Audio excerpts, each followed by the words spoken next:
Hi, good evening, everyone. This is Deidre with Are You a CPS Victim Like Me? I apologize that I have missed the last few weeks with my show, but as some of my viewers know, I am getting very into my case and hopefully terminating the legal guardianship with my two older boys. So I've been kind of caught up with a little bit of, um, you know, dates, so to speak, with that. But hopefully we'll have some good news here in the next month or so. But anyways, I have a guest on this evening.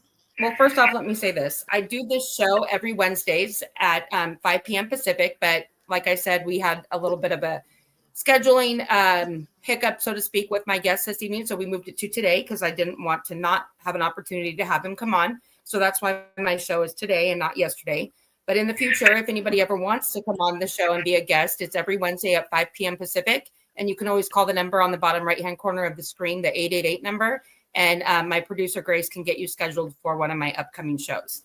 Again, any new viewers out there, I am a mom that went through a CPS case myself back in 2020.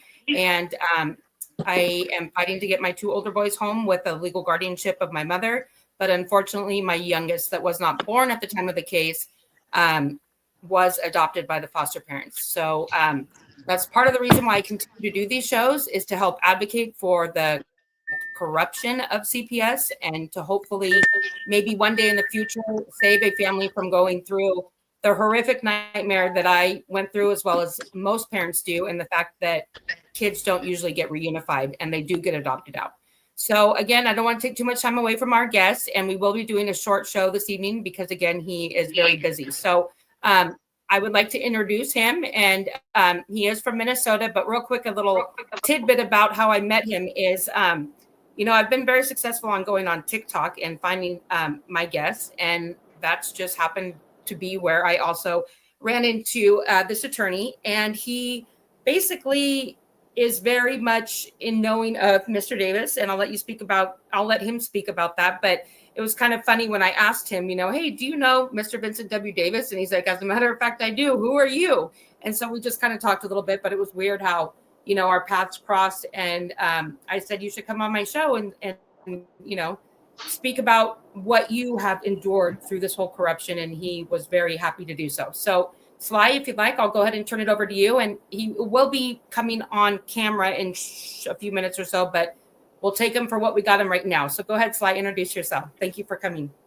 Uh, Thank you. I appreciate it. Thank you so much for having me on the show. It's a small world. TikTok is an awesome streaming app for folks to just, learn a lot. And so, funny enough, I was on my live and there you were. Like, hey, you know, Vincent Davis? And I'm like, yeah, matter of fact, what's going on? And so Vincent was introduced to me by a good friend of mine a while back.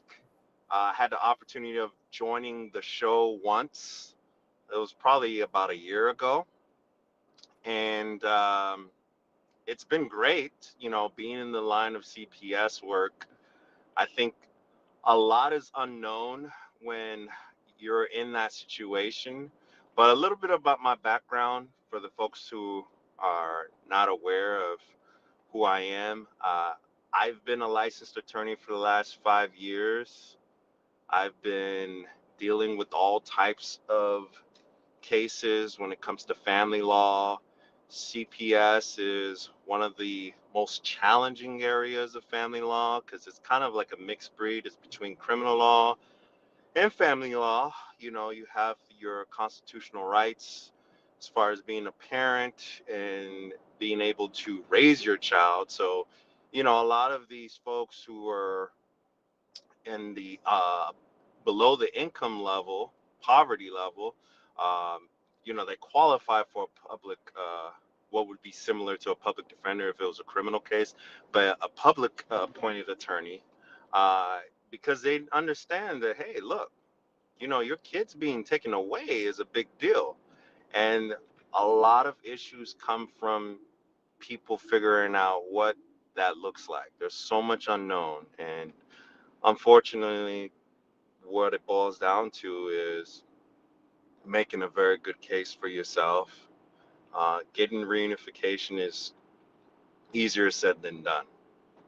So I think a lot of people are put in a situation where they unfortunately have no means to get their kids back, and an attorney is out of the question because they make too much to have a free attorney, public appointed attorney, but they don't make enough to afford a CPS defense attorney. So I see that a lot.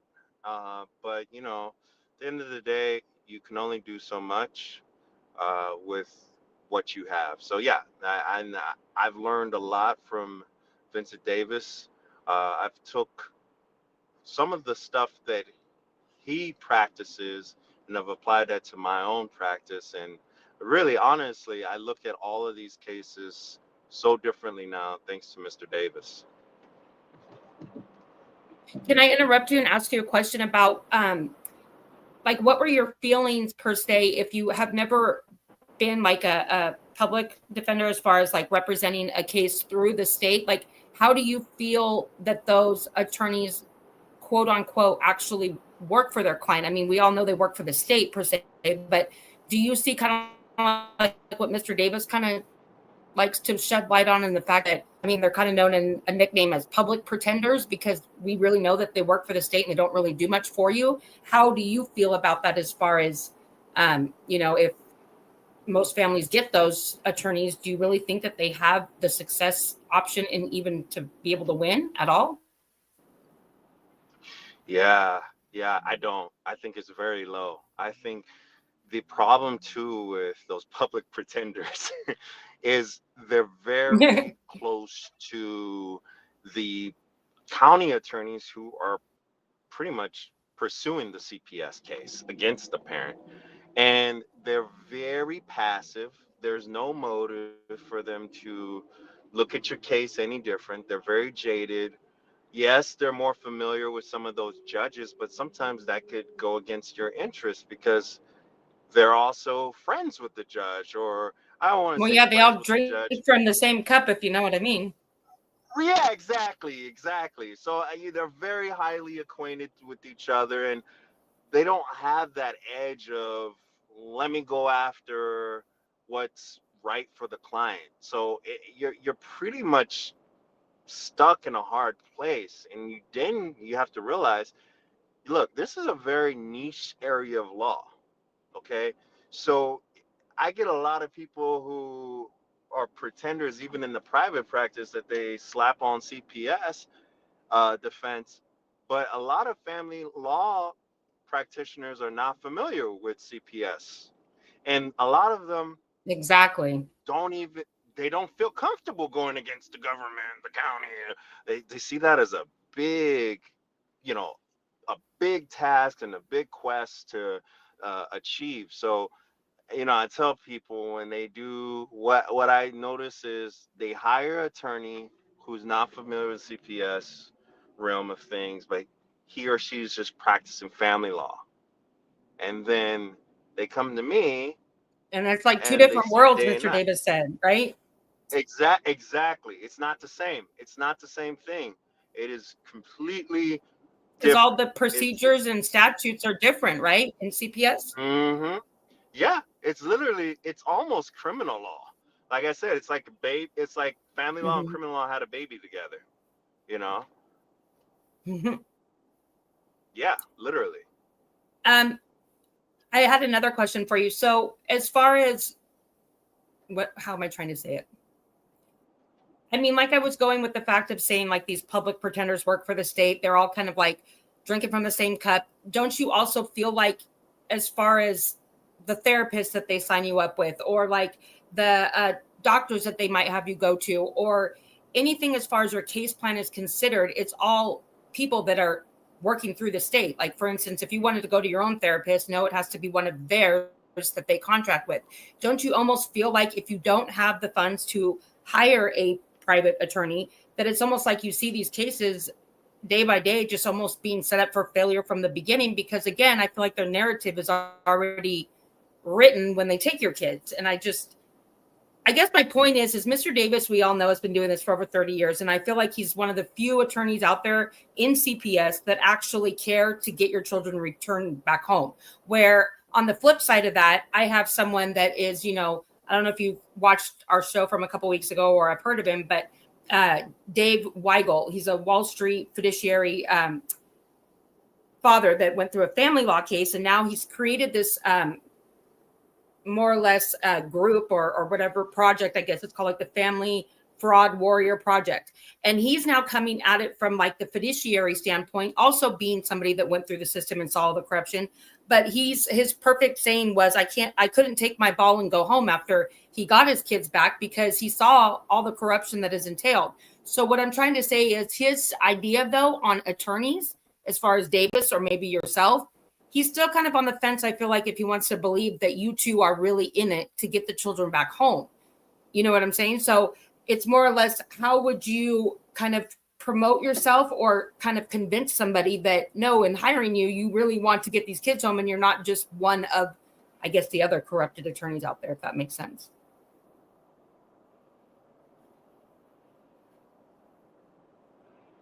Yeah, no. I don't know if you can hear me. I can hear you.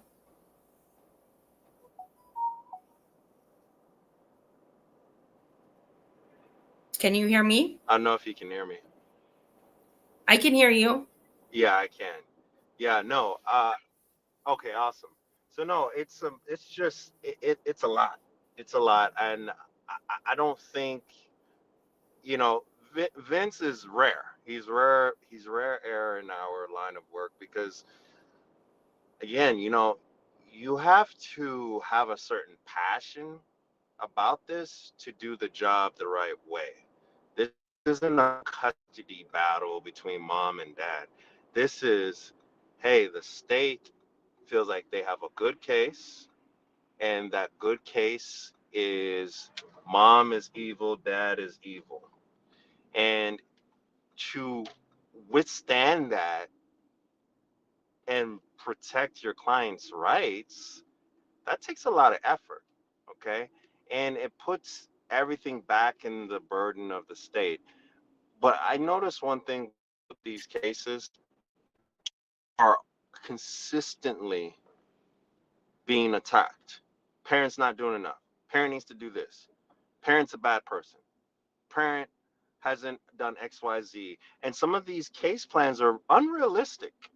It's unrealistic.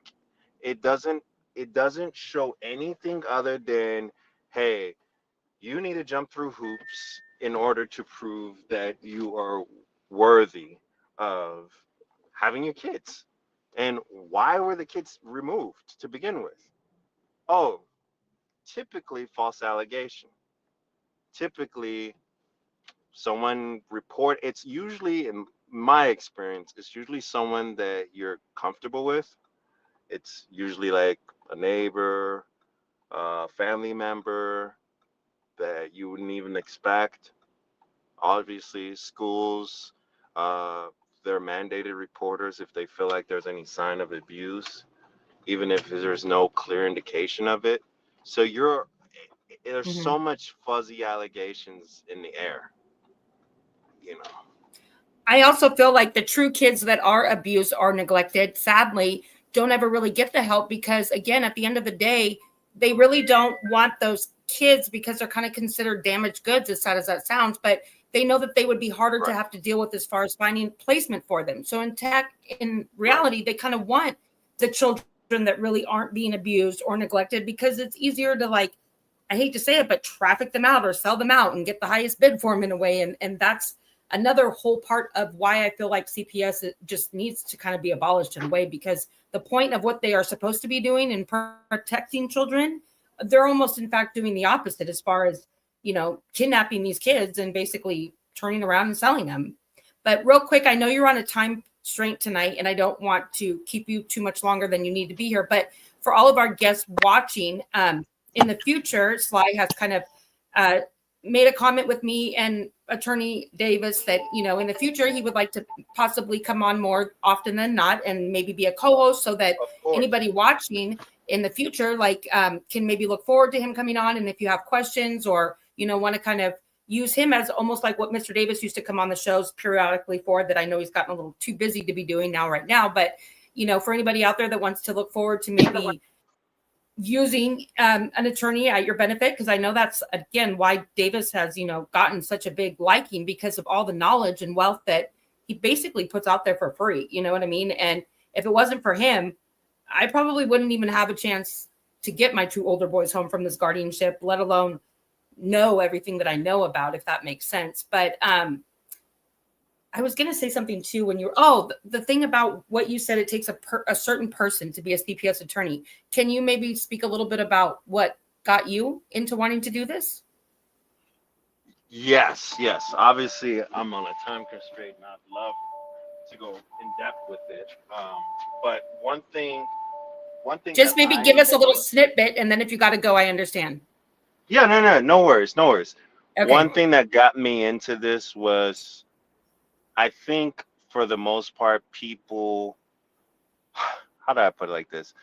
I've seen too many people mess up with what they think is not a big deal. And in the grand scheme of things, it's not a big deal.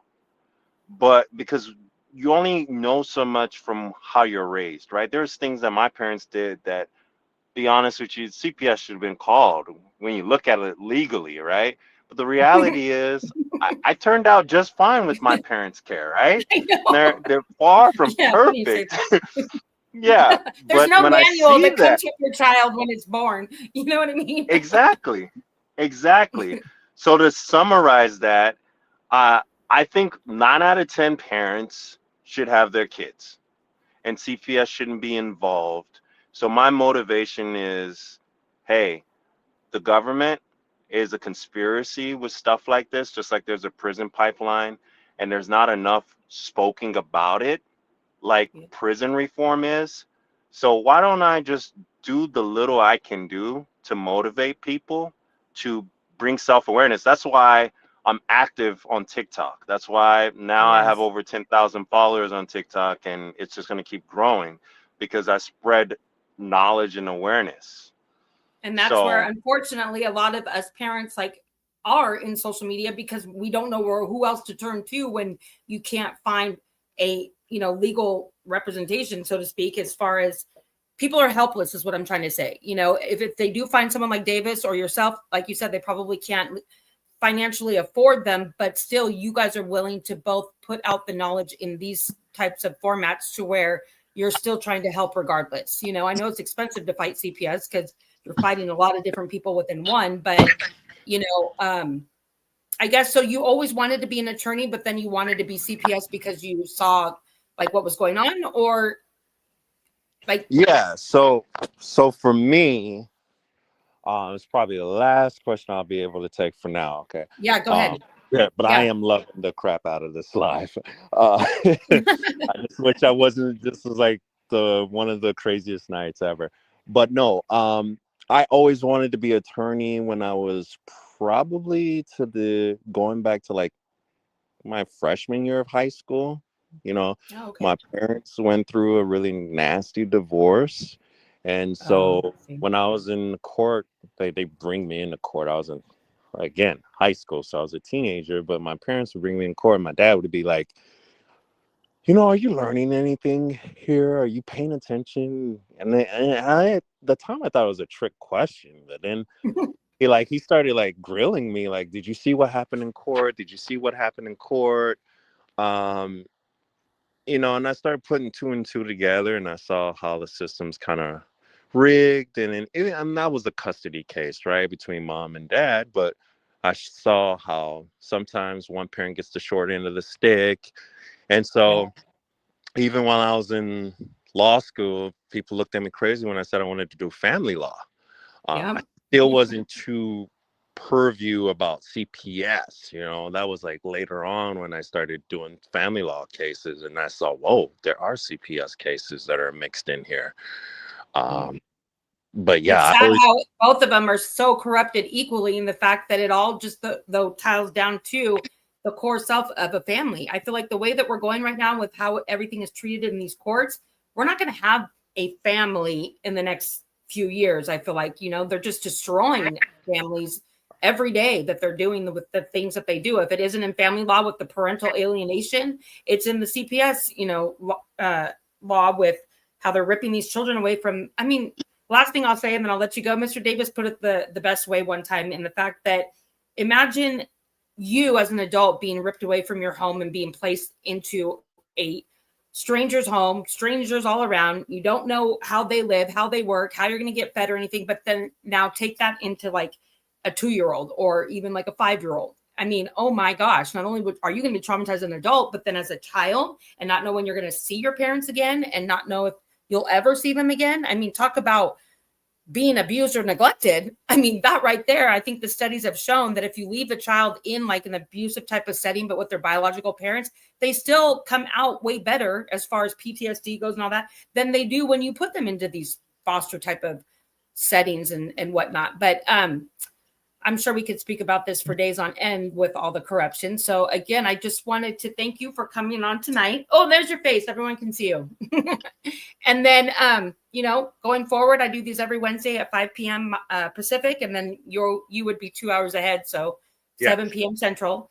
So yes, I just want to thank you. Any last words of maybe advice or how they could find you? There you go. If anybody wants to maybe seek you out. One thing, gosh, again, I wish time wasn't such a crunch, right? That's okay. A great way to find me is through TikTok, Sly the Lawyer on TikTok, also on your law firm. So if you just look me up, Sly the Lawyer, and then on your law firm, you can Google me. We're 5 stars on Google. Been in business for 5 years now, and I love what I do. You can also find me on Facebook, but I'm more present on TikTok. That's my big platform. And he's a part of Mr. Davis. So I am part of Mr. Davis. You a lot out there. So yes. So I gotta go now. But yes, thank you. Thank you. Have a good night, and we'll be in contact. Okay. Sounds good. Thank you. Bye. Appreciate it. Bye.